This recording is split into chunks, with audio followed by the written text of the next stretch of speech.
Begin? Let's begin. So welcome to episode 42 of Boroughs and Burbs on affordable housing. And I think Scott Hobbs and I put this together last night. We said, should we have a conversation? Yeah, we should. What should we talk about? We should talk about the thing that's on everybody's mind, at least if you're in southwestern Fairfield County.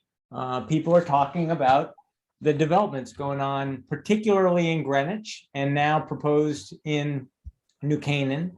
And there's a lot of education going on. And I know people want to talk about this. So I thought we would try and get together, Scott and I. It was Scott's idea. Why don't we get together a few experts who have been talking about this and educating the public for quite some time now, and see if we could have a reasonable conversation about affordable housing. Not these particular projects, but affordable housing generally speaking. So we looked around and we said, who's expert? And the first expert was Francis Pickering, part of the Western Council of Governments. That is all of the towns here in southwestern Connecticut. I'll let you do a better job of describing what WestCog is than I just did. But I know that you've been educating people about the affordability, affordable housing and 830G for quite some time. And I know Ryan Fazio and Senator Tony Hwang have also been working on this for quite some time. So thank you very much, gentlemen, for joining us today. Scott, why did you decide that this was the most important thing that we could be talking about this Thursday?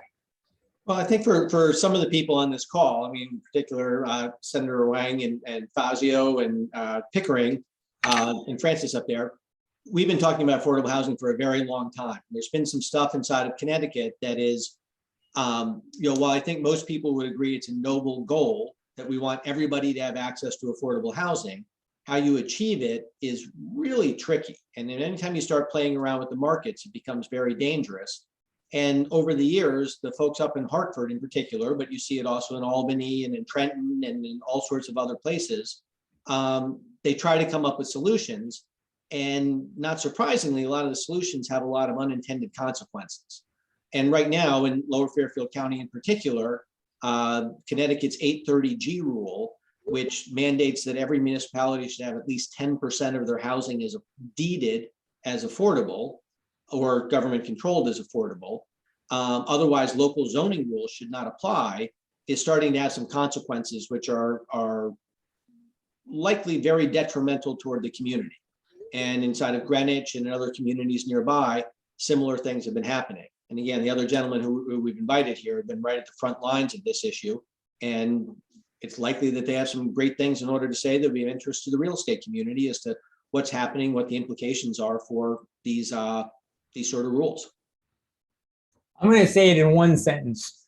All the angry people who are saying, why are you ruining my town, immediately turn to senators, state senators, and say, fix it. And if they don't turn to senators and ask them to fix it up in Hartford, they turn to you, Scott Hobbs, the head of the housing authority, and say, well, why don't you just fix it? Why don't you just build some affordable housing? So, Ryan, are you feeling any pressure? Senator Hwang, are you feeling any pressure to just fix it? Not only pressure, I think we should both feel a great desire to fix it. I submitted a legislative letter, this basically legislative initiative this term to reform significantly 830. And I know Tony has really been if not the leader on protecting local control of planning and zoning, and also reforming 830 in the legislature. And he's been talking about it for years and is more knowledgeable than anyone in the legislature on it. This certainly in the past year has become especially demoralizing to localities, to our communities here in Lower Fairfield County, and it's probably slated to get worse.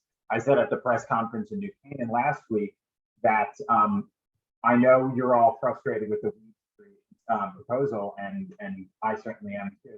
It's going to get worse if we do not fix this in Hartford, if we do not do something about it. And Greenwich is the perfect example of that, because I think now there's 7 applications I was talking to our local P&Z fair the other day. We're having trouble keeping track of so many.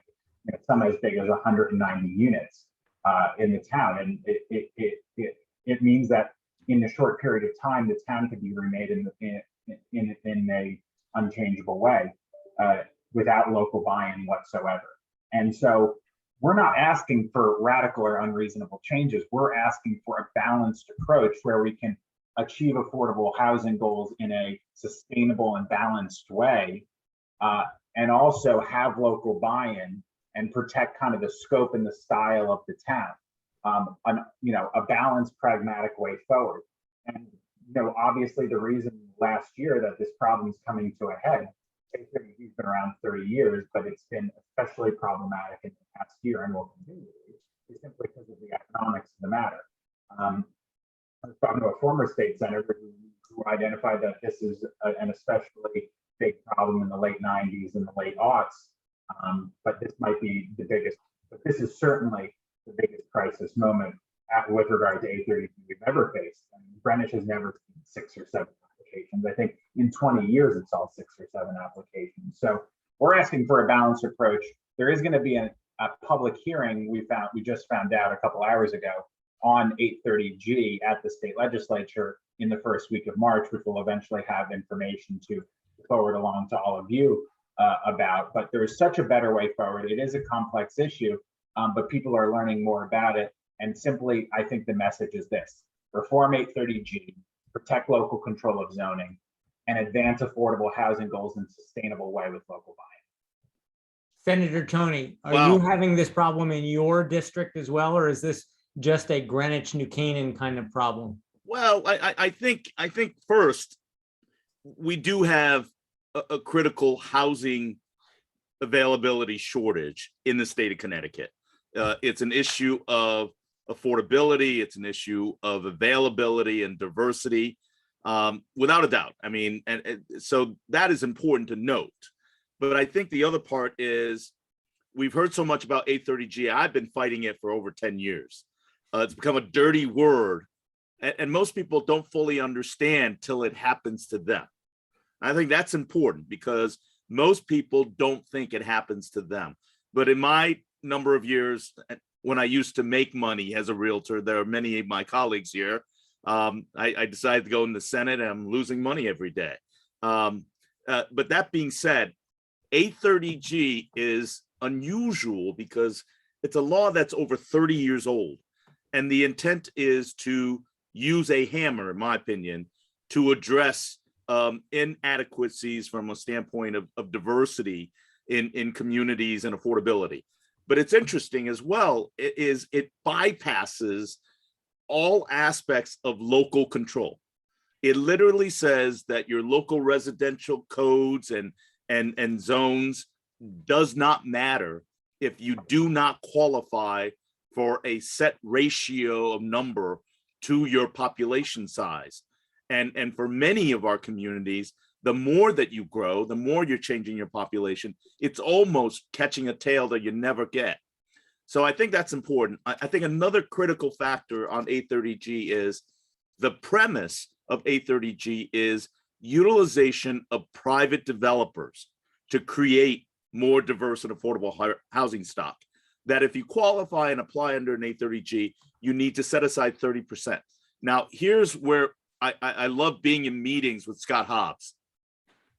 If I could replicate Scott Hobbs and the vision and the value and principles of being able to be a excellent builder, but also recognize that you can knock your margins a little bit and do quality diversification of housing in every one of your projects, then we wouldn't have the 830G dilemma that we have.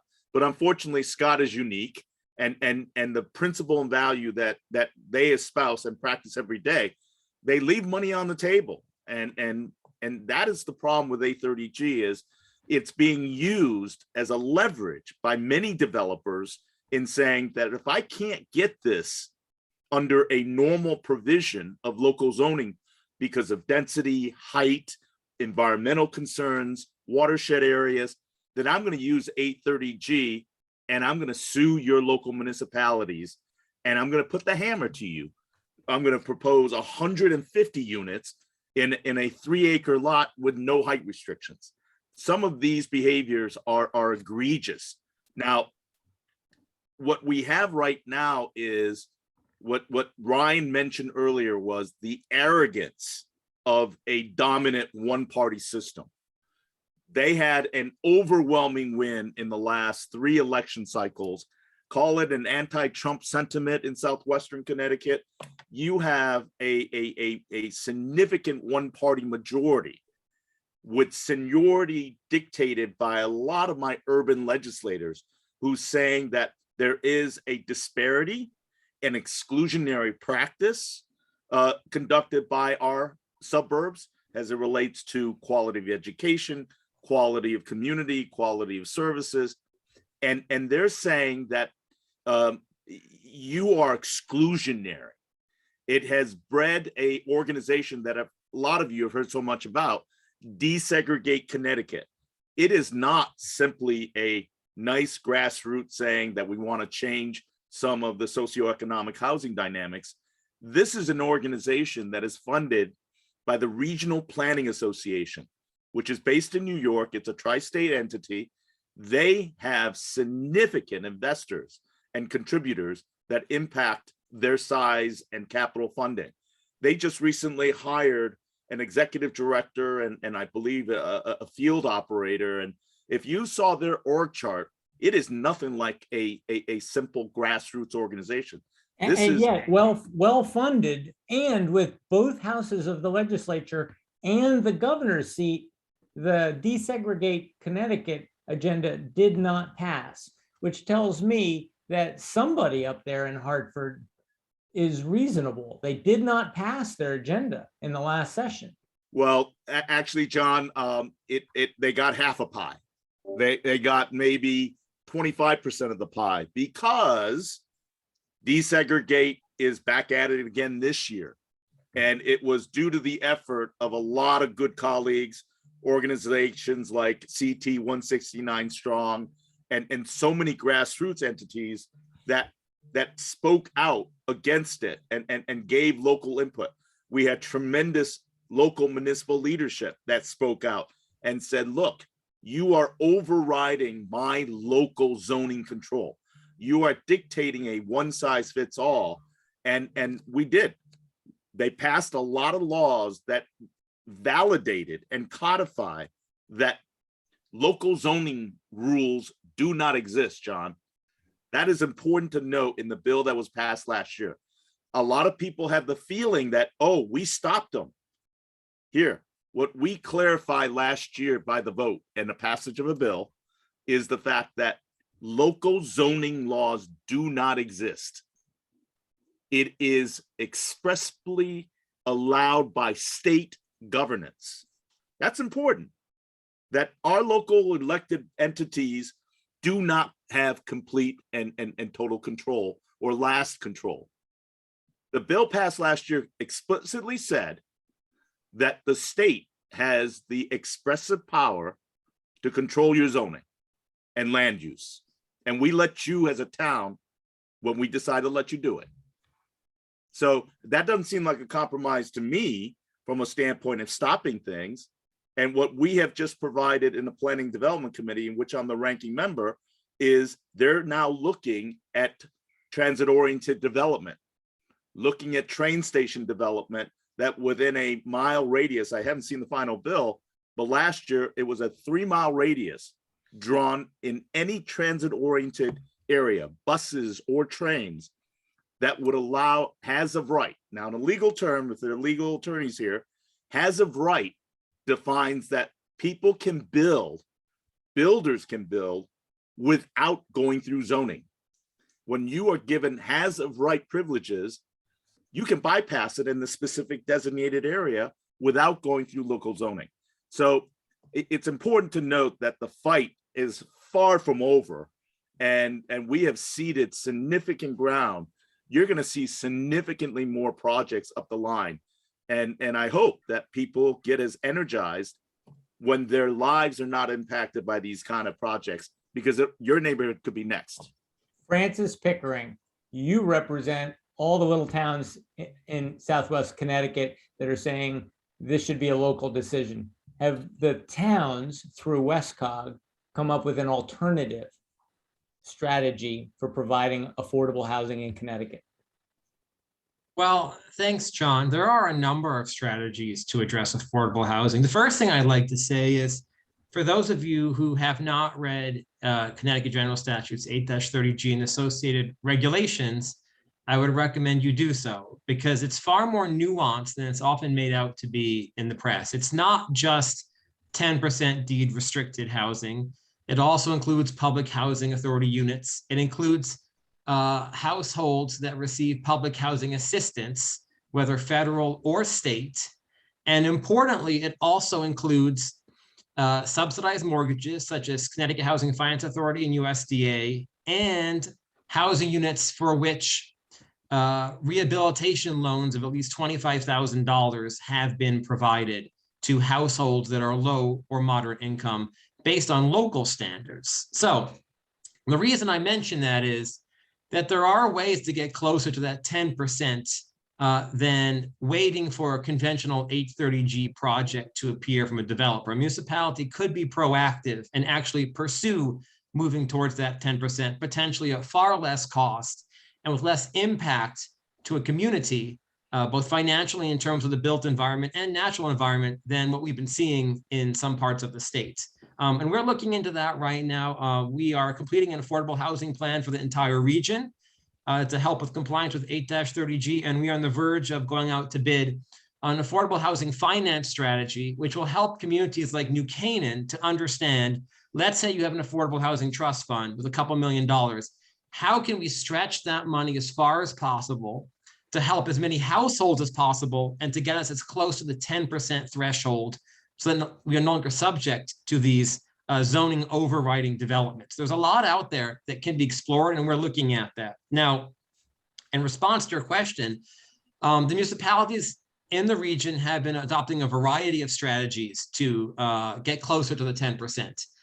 Some of these are newer, such as looking at subsidized mortgages and rehabilitation loans. New Haven does that. But an affordable housing trust fund is a fantastic way to get there. I'm aware New Canaan has one of those, and Greenwich and Westport are talking about it.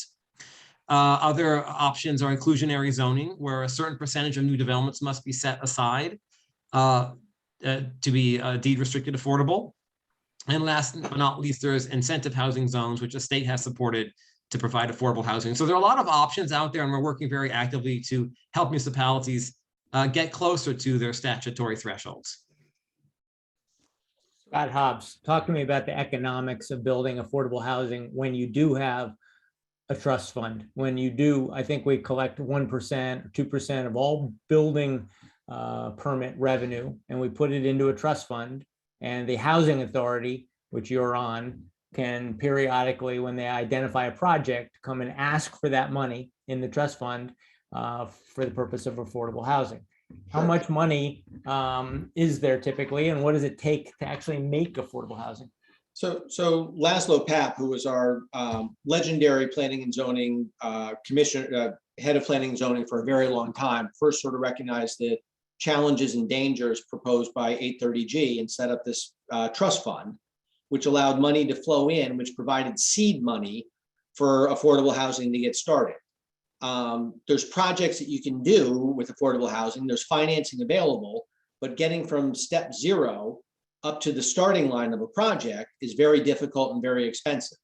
And trying to compete for general housing, general funds from a town's budget is tough, because is affordable housing more important than police, more important than social services, more important than schools, more important than any of the other things for competing? And in most communities, until very recently, the answer probably would have been no. I mean, it would be very minimal at best in order to try to get those funds out. So having something that's dedicated toward affordable housing allows for that seed money to start projects. That being said, affordable housing is very complicated, and a lot of people, there's a lot of rules and regulations that get into it. And affordable housing is ultimately also driven by the market itself, where, I mean, for Francis, I mean, the whole concept began subsidizing mortgages and doing a lot of creative items. It's just exciting and promising until the recent real estate boom. And with the recent real estate boom, there's, in desirable places, which virtually all of like Lower Fairfield County is, there's no inventory. And the odds that somebody wants to go ahead and take a cut rate mortgage or get a little bit of a subsidy for something is unlikely versus selling the property to somebody who will pay a ridiculous amount of money in order to get it. So those challenges for affordability, it's more challenging for people to actually find housing that's affordable, and it's more challenging in order to create affordable housing. On average, how much have you drawn per year out of the Affordable Housing Trust Fund? At what pace is New Canaan spending money on affordable housing? So over the long haul, I believe it's probably around $300,000 a year has gone into the Affordable Housing Trust. There's been years where it's been almost nothing and years for something bigger. And what does it cost on average, because you've been very active for the last 10 years building, on average, what does it cost you for one unit of affordable housing? In nominal terms, if you were to say around $450,000 per unit, but you don't have to pay all cash. It's just like when you buy your house, you're not paying cash for this thing. So you need to come up with 10%, roughly or something. However, some of that money must come up front. And then luckily for like the town of New Canaan is we had some land, because the land is just prohibitively expensive. And thanks to the seed money, the various affordable financing supports through the state, through FHA loans, through other items, we've been able to go ahead and when we're done with our Canaan Parish project, we'll have rehabilitated 40 units of various types into 113. And then we'll rehabilitated 60 Section 8 units into 60 Section 8 voucher units, plus an additional 40 affordable units. So unfortunately, over 12, 13 years, we've managed to put in place around 213 units, many of which have actually just been renovation, which really needed to happen. But it's expensive to do, and you got to follow a bunch of different rules. And then once you create it, it's expensive to manage. 215 new units. How many total, roughly? Do we have 400 units total in a town of 20,000? Oh, I wish I could say that. No, we end up having we have the 213 units that replaced 100 units. And then in addition to that, there's in the neighborhood of about 20 other units in town. So we're like 250. And to go ahead and get to to reach our 10% goal, we would need to get well over we'd probably have to get about another 600, because as you increase the housing stock, you've got to increase the number of affordable units. So for anyone that's been in New Canaan, if you've seen our Millport or Canaan Parish developments, we've got to either find a way to do 5 to 6 more of those, or we've got to find hundreds of units throughout the town that we can do in 1s or 2s or 5s or 10s. And both of which seem very daunting. And so in New Canaan, there's like 7,000 housing units total in the entire town. 7,600. If you're getting to 10% by set aside developments, you're having to build 2,000 new housing units in the town of 7,000 housing units. If I may, Scott, a question I wanted to ask is the unique New Canaan set aside fund. I believe Public Act 21-29 now eliminates that.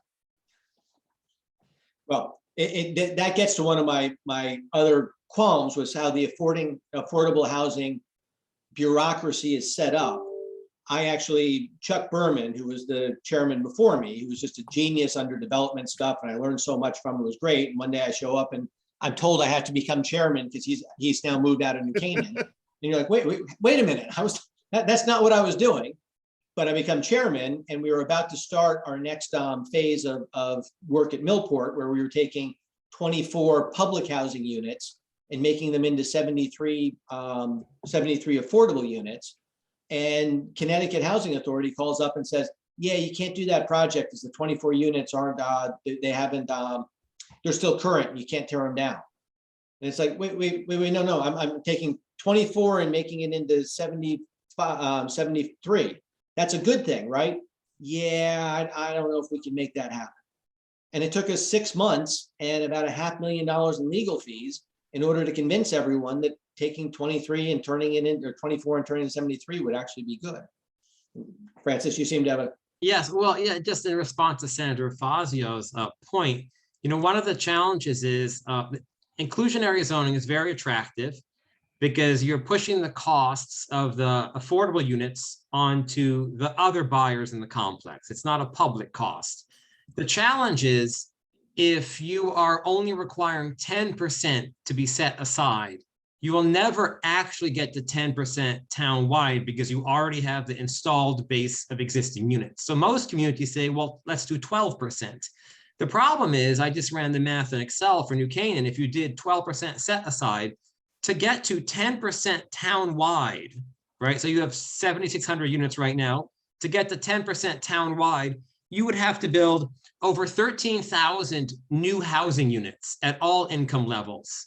So you would be closer to a population of around potentially 75, 80,000 people. Inclusionary zoning can help, but it's a drop in the bucket. If we're looking at getting towards the 10%, and this is the challenge with 830G, is that you're on this treadmill where you're going slightly faster than the treadmill. That really conversion of existing units is far more important because you're increasing the numerator at the same rate you're increasing the denominator in that 830G 10% fraction, right? One on top, one on the bottom, not one on top and 12 on the bottom. If I may, there are three challenges that you're going to have in this, John and Scott, and you can validate this from the audience, which is realtors. Here's the challenge. You're going to have demand. They build 150 units and it may look absolutely awful on Main Street, but I can assure you, you're going to sell every one of those units to a baby boomer population that's looking to downsize and want to stay in the community. So you're talking about a real supply and demand problem that's going to accentuate more of these kind of projects because you've got a consumer base. And for my realtors out there, you're going to sell those units. You're going to sell them quickly. So that's one problem. The other significant problem that people don't like to talk about is the strategic attack of saying you are discriminatory, you are racist, and you are exclusionary. It is a hard thing for a lot of individuals that are Caucasian, right, to fight against. And my legislators don't want that fight. In the heel of the challenges of diversity and social equity, you hear that a lot. There are a lot of colleagues that won't touch it with a 10-foot pole. And perhaps what makes me kind of interesting is the fact, look, I'm a Republican in Fairfield, but I grew up in a federal housing project. I'm Asian American, and I believe in affordable housing. So they have a lot of trouble with me, but I'm willing to speak out. The problem is there are many people that have taken a side and saying, you know what? I don't need this battle. I don't want to be categorized as racist or discriminatory and not recognizing social equity. I think the third problem is ultimately you have different economics here than any other parts of the state because land cost, construction cost, density, and believe it or not, our communities have one of the highest rate of open space preservation and environmental protection concerns. So that combination creates a really daunting challenge in regards to where you're going to build, and not impact communities. So these three things are just a terrible, terrible position. They're not having this problem in Scotland, in Eastern Connecticut, Connecticut, Putnam. They're not having it in Harwinton. You're having it in Lower Fairfield County, where those three criteria that I talked about have created an untenable public image and a reality. Look, you're going to build those units. I'm telling you, every one of those realtors that's part of this audience right now, they're going to sell it, and they're going to sell it out quick. I would like to understand why we haven't heard more creative solutions I heard recently that the new governor of New York proposed an affordable housing solution based on accessory apartments and wanted to fund it in the current budget. And I think I left a link in my invitation today. That was recently defeated in the Senate. And they said, take it out of the budget. We don't like that approach. But a lot of people applauded that governor for looking for a more creative solution.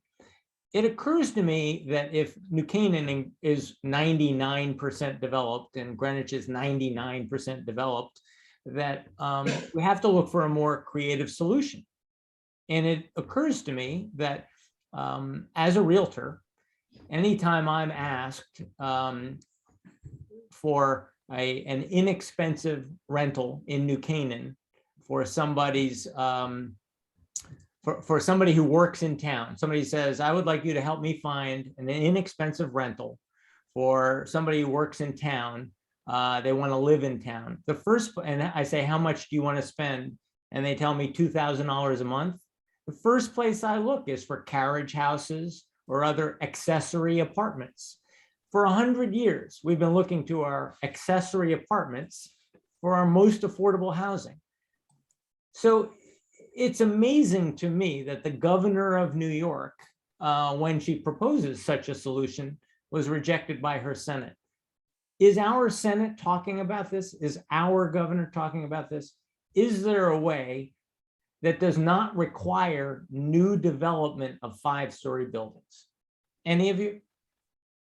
Well, I think so, and that's part of the letter, the legislative letter I submitted, was to try to change what counts as affordable housing. Because first of all, we're not recognizing all the affordable housing that we have in these towns. You know, we have a lot more than is actually being counted, because in order to count under 830G, as Francis pointed out, you have to meet a bunch of different criteria rather than simply saying, if it costs this much or less, it is affordable. And yes, markets change, so prices change, and forcing deed restriction is something that's not attractive to a lot of property owners or landlords. So they are often charging, you know, an affordable rental rate for a unit, but it's not being counted in the 830G calculation. So in a case like Greenwich, which is actually a unbelievably diverse town, and we have 4 Title I schools, and 25% of our student population is free and reduced lunch, how is it possible that we're only getting 5.4% credit for affordable housing if 25% of our student population is free and reduced lunch? They're living somewhere. So it's obviously a falsity that there's only 5.4% affordable housing. So we need to change the regulation so it's actually recognizing all the naturally occurring affordable housing. And so the way we thought through this with some of the local zoning people is that you could give the municipality an option to verify all naturally occurring affordable housing, whether it's employer provided, whether it's an accessory dwelling unit, et cetera, ex post, through either affidavits or verifying leases.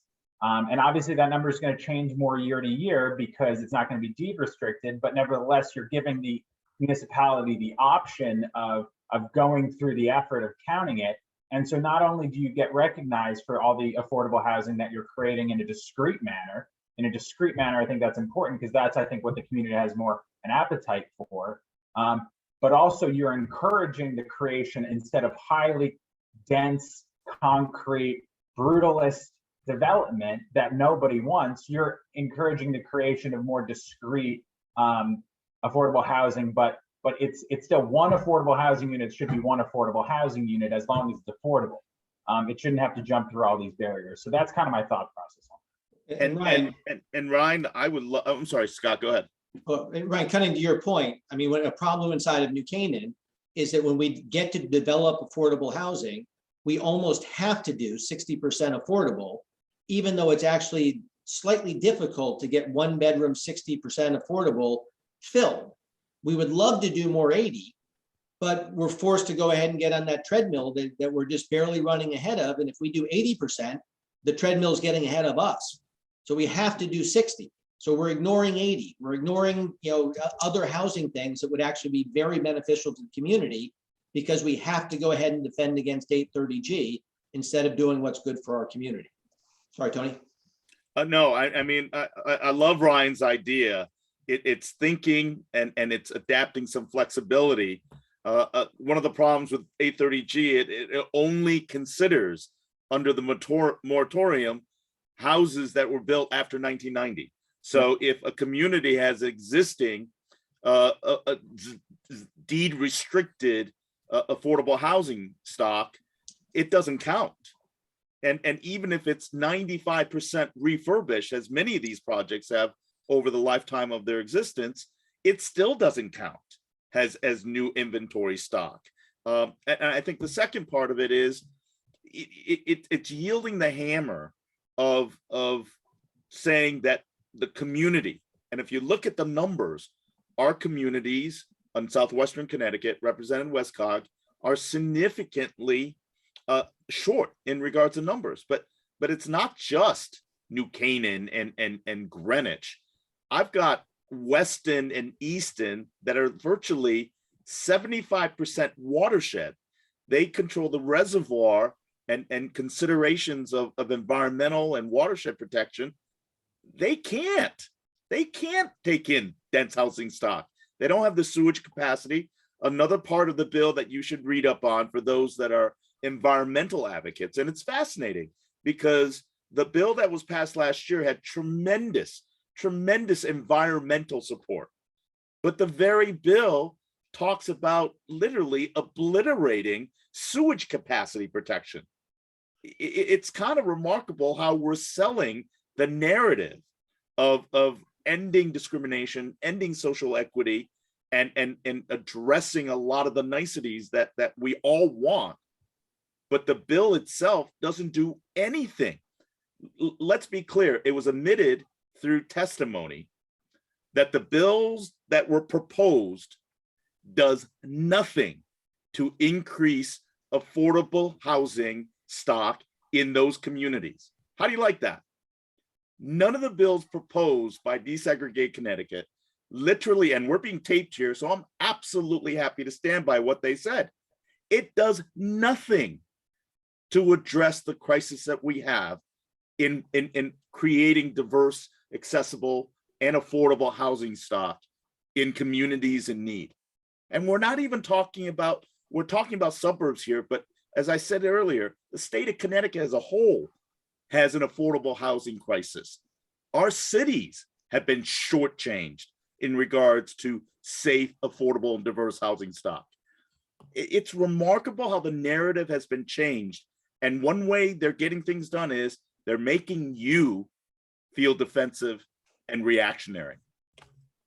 So I think if those people who are writing this legislation up in Hartford were here, they would say, we're not looking for a way to give you credit for your existing affordable housing stock. We're not looking to make this more comfortable for you. We are looking to impart a sense of urgency on you people in Greenwich and New Canaan.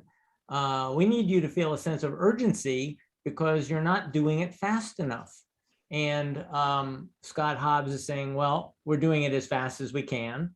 And even when I have the commitment of building permit taxes and millions of dollars put, I think Scott's told me that he hasn't found any land he could buy for the housing authority. And what you're telling me is in a place like Easton, there's really no land that the town of Easton could buy to produce more housing. That Francis has a comment on this one. Yeah, well, John, that's an excellent point. And many of the housing advocates, their primary objective is to get more affordable housing built. And that's a laudable goal. We're totally clear about that. But if you don't have good data, you can't make good policy. And by not counting the existing housing stock, we actually don't know what the need is. The other thing we're not doing is we're not giving an incentive for people to provide naturally occurring affordable housing. Most property owners do not want to subject themselves to a 40-year deed restriction. They are not public housing authorities. There are many options for small mom and pop landlords, whether it's an accessory dwelling unit, a two-family home, a duplex, or a triple decker, to carve out another unit and provide a huge amount of housing stock in a way that fits right into the community, doesn't change the neighborhood or create a huge burden on social services, really improves the community, but 8-30G literally does nothing to incentivize that. That has been the bedrock of affordable housing for over 100 years, and yet the law does not address that. So it's not about trying to get out of jail free or jump ahead of the 10%. It's about making sure that all types of affordable housing are valued and incentivized.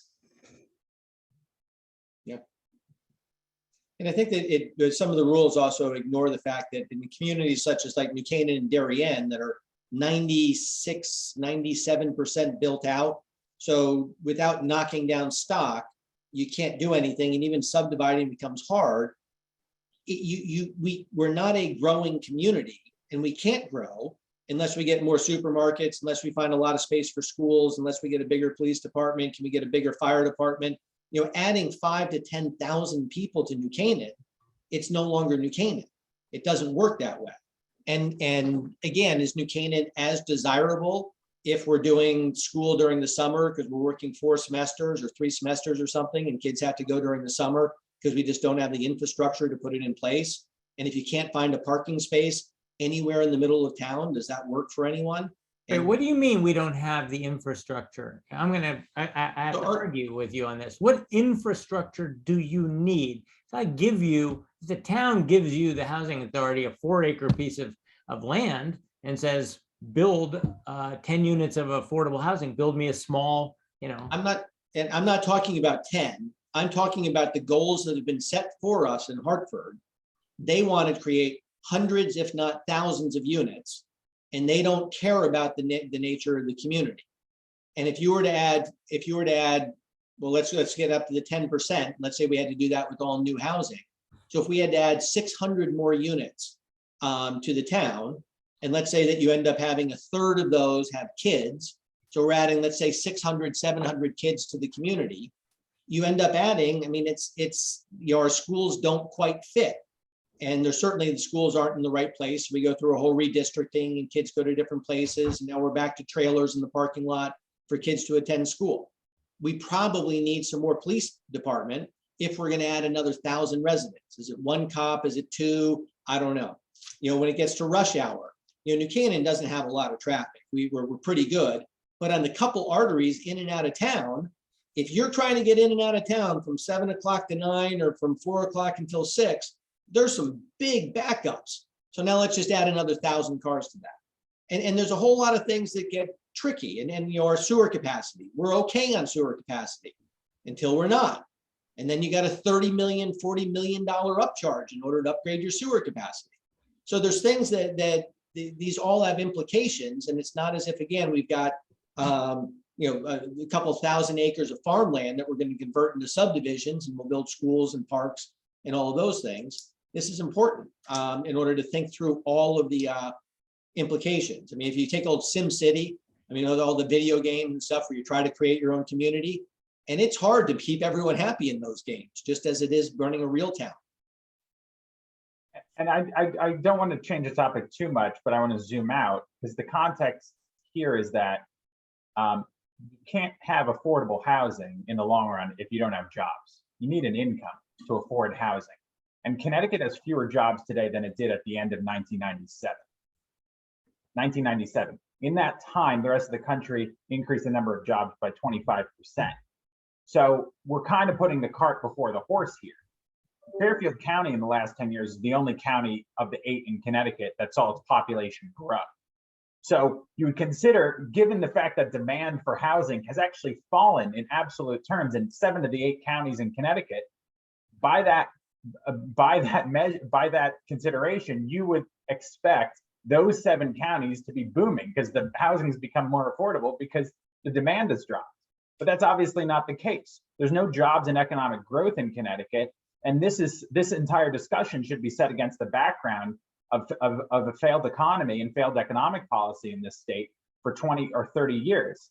And so if we don't get that on track, if we don't create jobs and grow incomes in this state and grow the economy in this state and have a plan and economic reforms in order to accomplish that, then there's never any hope, because the only way to afford, to afford housing and to join the middle class is to have good paying jobs, and a lot of them. And we don't have that in Connecticut. And I think that context also important to this housing conversation. And if I may, Scott, what is just a range? What are the numbers for New Canaan to be able to meet for the moratorium of 830G?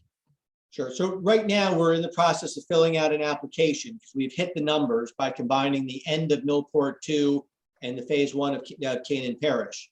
And how many units is that? And so that in really, really, really rough numbers, if you were to consider about 70 units, and you have mixes of 2-bedroom units, 3-bedroom units, 1-bedroom units, 60%, 80%. So in really rough terms, if you were to say 70 units gets you a moratorium. So let me share with this audience, and John and Scott, thank you very much for having me and doing this program. Let me share with you 2 bills that are happening in the General Assembly right now that has a real chance of advancing, because the bill last year, 6611, is called the Fair Share Housing Bill. I don't know, Scott, you grimaced.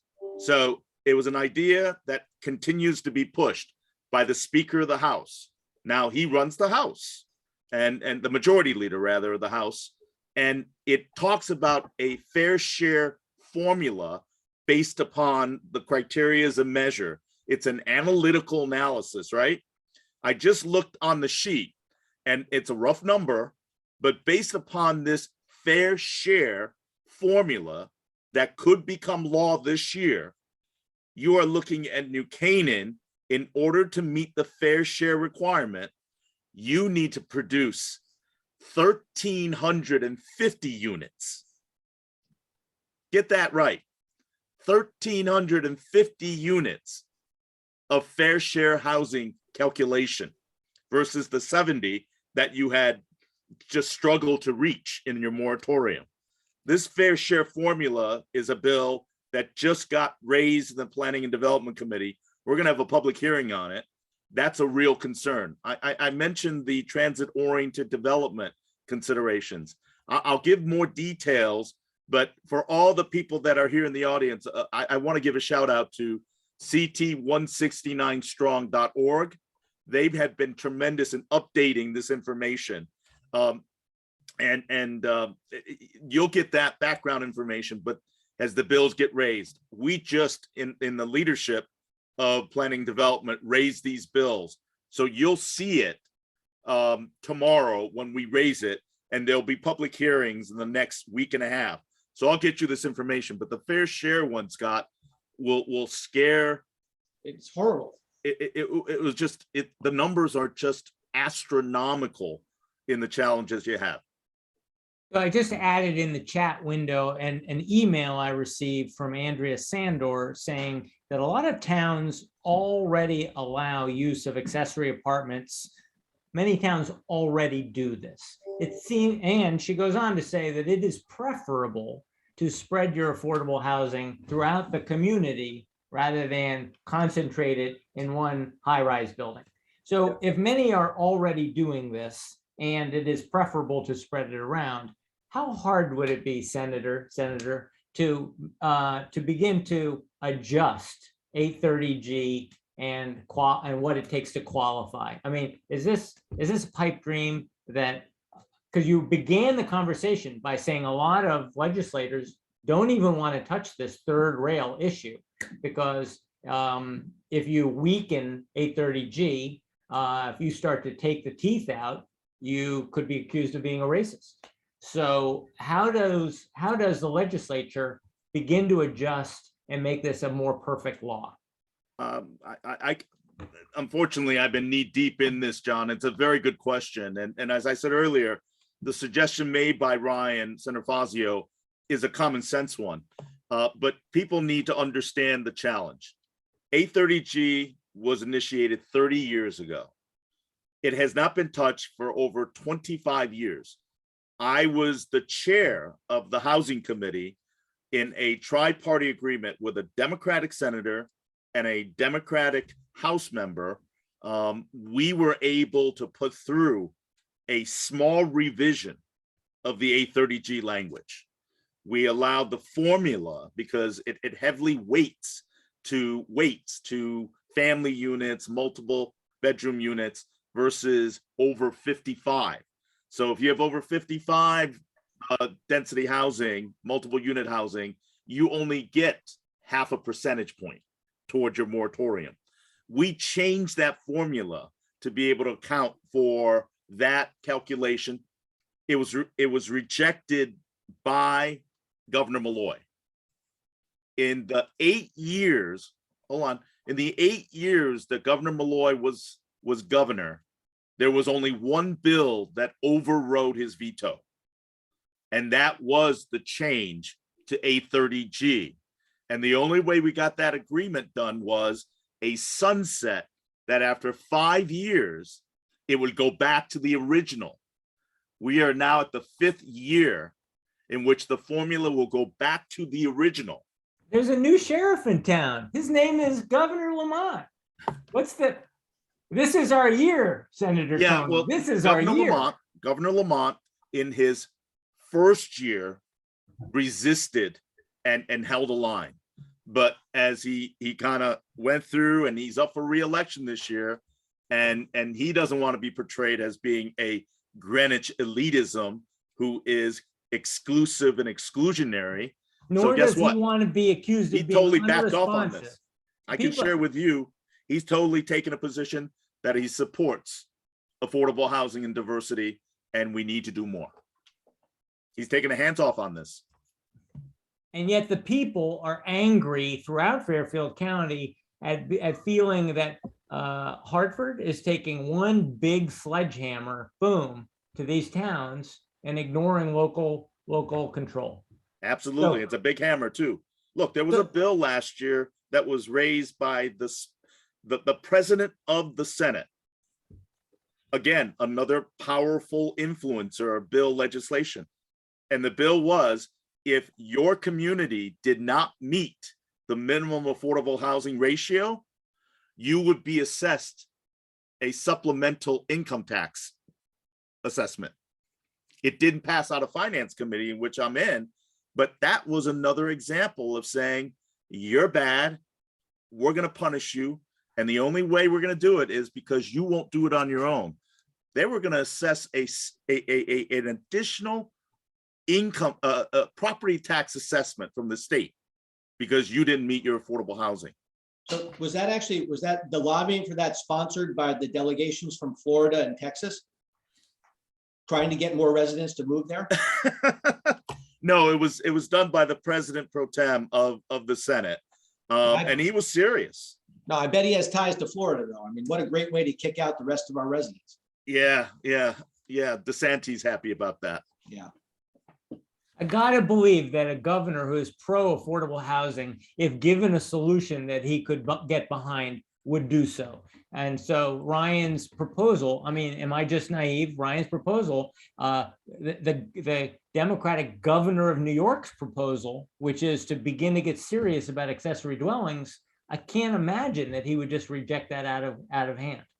Well, just getting, I think, Ryan and Francis both had pointed out, and same with Tony, that if we don't have good data, because something that confuses this whole discussion is the actual rent that somebody pays has nothing to do with the legal affordable housing discussion. It's totally irrelevant, doesn't count. And so we're not even really discussing the same things here. So, I mean, I try to actually utilize terminology like legally qualified affordable housing versus affordable housing. And there's two separate issues. So I think getting the data, I mean, and let's follow the science, but I mean, let's go ahead and let's get the data and actually figure out where we are. And then from there, we might be able to make better decisions. Connecticut has the lowest real estate appreciation. You're Can't hear cutting out, you. Ryan. Sorry. Can you hear me now? Better. Better. The state of Connecticut has the lowest real estate value appreciation of any state in the country since 1991. That's, I think, another point of context. But again, you know, ultimately when making changes, Tony's as bipartisan a guy as there is. And I pride myself on trying to build relationships across the aisle. And we have gotten a couple of local Democratic legislators to sign on to a press release after we reform HVAC, and I'm very happy with that. Ultimately, this is an important issue in an election year that that could see a lot of seats turn over, and candidates for office should be on the record about what they're willing to do in order to protect local control of zoning and approach affordable housing in sustainable ways. That's ultimately how we can make it. So if you couldn't hear Ryan, Senator Fazio, one thing I heard was Connecticut has had one of the lowest appreciation rates for real estate since 1990. And one of the other things I heard was that in an election year, the Senator Fazio is reaching across the aisle and trying to propose solutions, right? Yep. Okay, and then we're trying to work in a bipartisan way. Can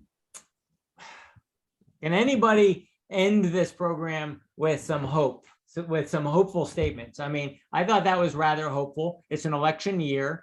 Politicians are paying attention, and residents in Fairfield County are paying attention to this, and it's a big deal. So go ahead, Mr. Pickering.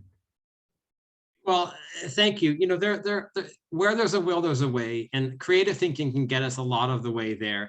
I would like to point to Public Act 2129 from this last year. It really brought a renewed attention to accessory dwelling units, which have been pointed out in the chat as a way to really diversify our housing stock at a relatively low cost. The challenge with those in many cases is financing. We've solved the legal problem. Legislation is not the solution here. The challenge is that many households do not have the capital at hand to build an accessory apartment through renovation or an addition or an outbuilding. It's a financing problem that the Connecticut Housing Finance Authority or banks could address. So sometimes I think we focus a bit too much on the legislature, and there are things we can do outside the legislature. And so I would say there's actually hope here, because we have a lot of the laws in place we need to advance this. We just have to work at it. And I do want to leave it encouraging as well, John. I'll give you an example. The recent project that was opened by Governor Lamont in Greenwich, in which Senator Fazio, First Selectman Camillo, that's an example of being able to create the affordable housing stock, but it was done by collaborating with local authorities, local governance, with the trust fund, and state authority and funding, and the federal government. And it was a well-designed entity that kind of incorporates the community involvement and address real affordable housing.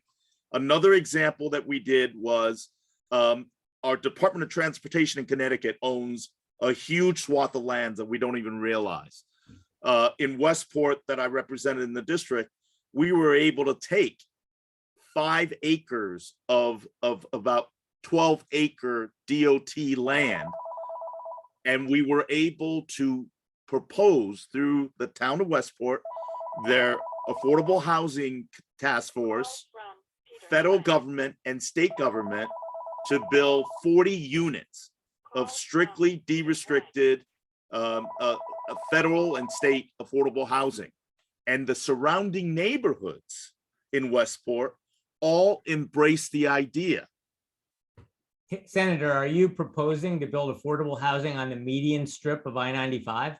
But no, you go but long I will enough. share with you, but I will share with you, there are many highways, Route 7, many of the roads, you'd be amazed how much land DOT owns that we don't even realize. That if there could be a collaboration between state, local, and federal government to create stock that is consistent with everybody's input, that's the way we can go on addressing it. I know it's been proven in Westport, we were able to do it after a year and a half of fighting, but this was a win-win type of project that didn't offend people's sensibilities and everybody bought into it. Trying to be positive here, John. I'm going to give Scott Hobbs the last word, but before I do, I want to plug on this show on March 17, Governor Lamont has agreed to be live for 1 hour. And I said to his people, we would like to talk to Governor Lamont about real estate, about housing, about things that are important to realtors. And he said, okay, I want to talk about my vision. So he's going to be on here. I invite all of you, and I invite you, Senator Tony and Senator Ryan, please come back and help me ask intelligent questions. This is not a hatchet job. I am not looking to, sort of pin him down on his record. I really want to hear about what the vision is looking forward insofar as it affects us as realtors. So if all of you can help me do that, I invite you back on the 17th when we get to talk to Governor Lamont. I'm very excited that he wants to talk to us as realtors and share with us his vision on why he's doing what he's doing and why is he taking the positions he's taking. Scott, you want to take us out? I'd say another of the hopeful elements is that there's a lot of really smart people that really care about the communities that are now really actively engaged in trying to figure out solutions. And I think for a long time, a lot of people were not paying as much attention as maybe they could have, but now a lot of folks are, and a lot have very good will. Some don't have goodwill. You have some people who are pushing boundaries. Basically the box is being picked up and shaken. And hopefully out of this, we can come with some good solutions that'll actually, really help the residents of the state, as opposed to hitting some sort of a magical definition, magical numbers set on a magical definition of what people consider to be right. And maybe we can actually deal with the real issues. All right. So I'm hopeful that people are paying attention. We'll get there. A couple of them right here on this call, for which we owe thanks to both of the senators and Francis. Yes, thank you so Among much, others. Francis Pickering. Thank you so much, Senators Tony and Ryan, for agreeing to do this on very short notice. But I think it's really important. As you see, we've had 50 people listening quite closely for an hour. I think it's one of the most important issues we're facing. Certainly, if you read the headlines in Greenwich or in New Canaan lately, you see that this is top of mind. So thank you very much for helping us, basically flesh out some of these issues. You're here. Thank you, John. It's a great program. Appreciate it. Thank you. Okay. See you all next week, 4 o'clock Thursday, and on the 17th for the governor. Thanks. Bye. Enjoy all.